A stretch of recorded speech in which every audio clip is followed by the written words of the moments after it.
为着要提升国产车的安全，交通部的新车安全评定计划进行头一届测试，市面上卖了上好的新车，让消费者知影讲一寡车的安全性。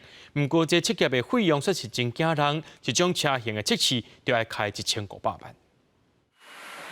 白色的车大力甲弄落，车头变甲密密茂茂。这是台湾新车安全评定计划 TNCAP 试验车辆安全性的画面。交通部表示，透过 TNCAP 试验新车，会使让民众更加清楚家己的车辆安全性伫倒一个层级。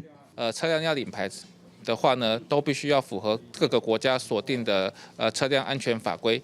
符合法规的要求，它大概就是可以代表它有基本安全上路的一个安全性的保障。车辆它的安全性的部分话，是不是比法规的要求来得更好、更加，然后可以让他会愿意来付更多的这个钱去买他所用的车辆，高于法规要求的标准来进行试验。TNCAP 估计一年测验8种车型，以销量做经车标准。第一个车型伫10月27进行公开测验，但是测验的收费真惊人，一个车型需要买4台车，规套测验差不多要开1500万。TNCAP 安怎永续经营也真最大问题。相关的车辆业者工会来进行讨论，那针对于如何永续的运作 TNCAP 这个制度来进行相关的讨论。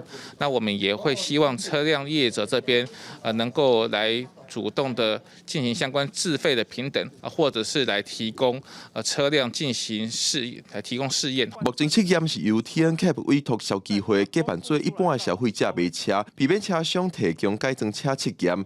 未来若是由车商提供车辆，安怎保证受测验的车拢是公平无受改装，也真最考验。交通部表示会做把关。记者郭文长随台报道。